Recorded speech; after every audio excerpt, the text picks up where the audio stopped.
Good morning, everyone. Happy Thursday. It is November 14th. Lisa, Lydia, Scott here with you this morning.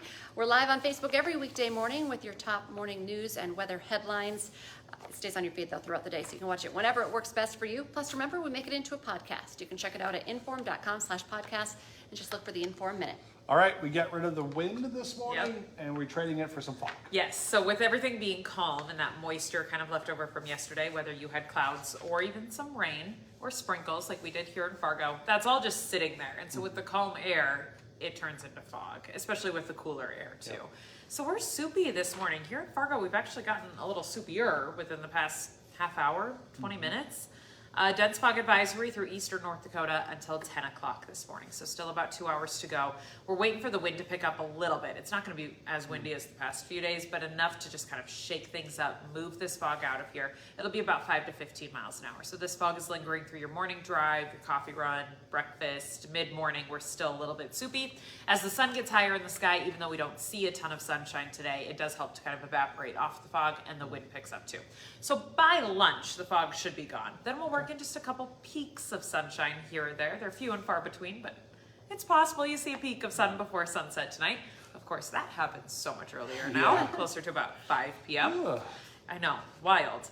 Temperatures upper 40s to near 50. Anywhere that does get a little bit of that sun will be right near that 50-degree mark, so not terrible in the temperature department. Tomorrow looks nice. We're going to start the day off with sun. A few clouds work their way in the afternoon, but temperatures mid-50s. Okay. Going about 55 here in Fargo. That's 15 to 20 degrees above average for this time of year.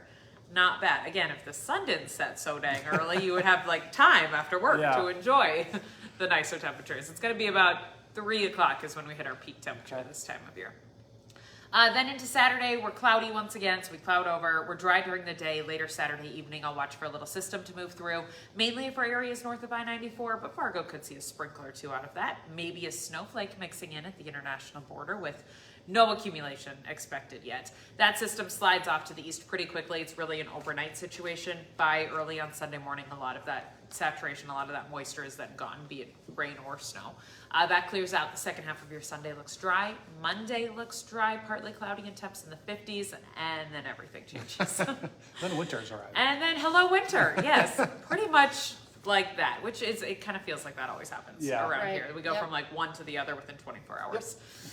So we've got a system moving in out of the southwest, Colorado low. You're hearing about it all over social media, of course. A lot of question marks surrounding it, including the track. I told these guys this morning, on the show, I like to show you, like, here's where this system is. It's out by Alaska, the Aleutian Islands. It's going to track this way and move toward us. It doesn't even exist yet. So like I can't even show it to you where it is now and how it moves toward us, which only makes it harder to forecast and message for you on social media where you're questioning like what's gonna happen with this. So basically it'll develop out that way, move down across California, across the Rocky Mountains, then swing up toward us. That's kind of the general track that these things like to take, hence the name Colorado low, because it kind of comes from that direction. I do think it's gonna bring us moisture. How much, how heavy, what's the temperature, what's the timing, what's the track? Somewhere in the northern plains getting moisture by the middle of next week.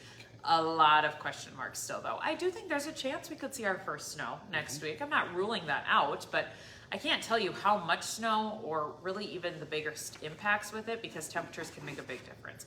Especially the first couple storms of the season when your temperatures are dancing around that freezing point, it makes it messy and it makes it really complicated. With that though, after that system, high temperatures in the 20s. Okay, oof.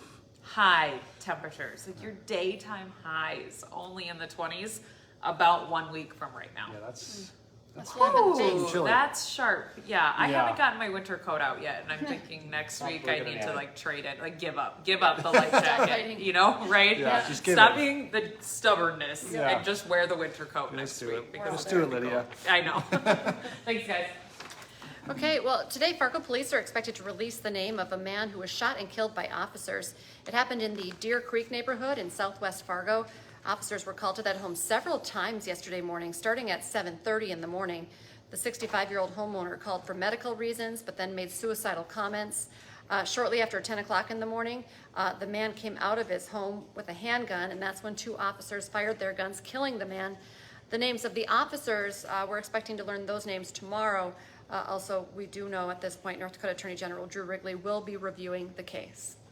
Happening today, 2 men are going to be in court ahead of their trial on human smuggling charges. Hashkumar Patel and Steve Shand were the ones behind the illegal crossing attempt. The trial is going to surround the death of the Patel family, no relation to one of the people that's on trial. They're from India. They were found frozen to death just feet from the U.S.-Canadian border. They were a family, a couple of two with 2 young children. They were trying to cross the border. It was sub-zero conditions through the snow. They ended up dying. The trial for Patel and Shand is set to start on Monday. The pre-trial conference is today. A Fargo woman accused in a years-long Medicaid scam will make her first appearance in court today. 44-year-old Denise Wolaba is charged with Medicaid fraud, unauthorized use of personal identifying information, and forgery, among other charges. Court records show that she hired an in-home care employee to take care of her disabled daughter back in 2019, but she's accused of continuing to collect the payments for that care worker 2 years after she let that employee go. Investigators say she collected at least $62,000. The Moorhead School District says they need to cut the budget by about $4 million or more. It comes following last week's election when a levy referendum failed. That levy would have raised $4.3 million over the next 10 years, and now the district doesn't know where those millions of dollars are going to come from and how they're going to cut the budget to adjust things. But you can read more about this right now and what it means for Moorhead Public Schools on our website, inforum.com. Hot Mic with Dom Izzo coming up 9 to 11 on WDAY Extra. NDSU rallies from 19 points down to stun Santa Clara on the road. Dom's going to have a full recap of the thrilling Bison win. Plus, West Fargo Cheyenne goes for a second football title in 4 years. How do the Mustangs knock off Davies for a second time this season? Hot Mic coming up 9 to 11 on WDAY Extra. And don't forget, for just 99 cents a month for your first 3 months, get that all access pass at inforum.com. Just go to inforum.com/subscribe to get the deal. Join us for our next newscast coming up at 11 this morning, and then we have you covered this afternoon starting at 4, 5, 6, 9, and 10. And we'll be back tomorrow morning with First News from 5 to 7, so join us then.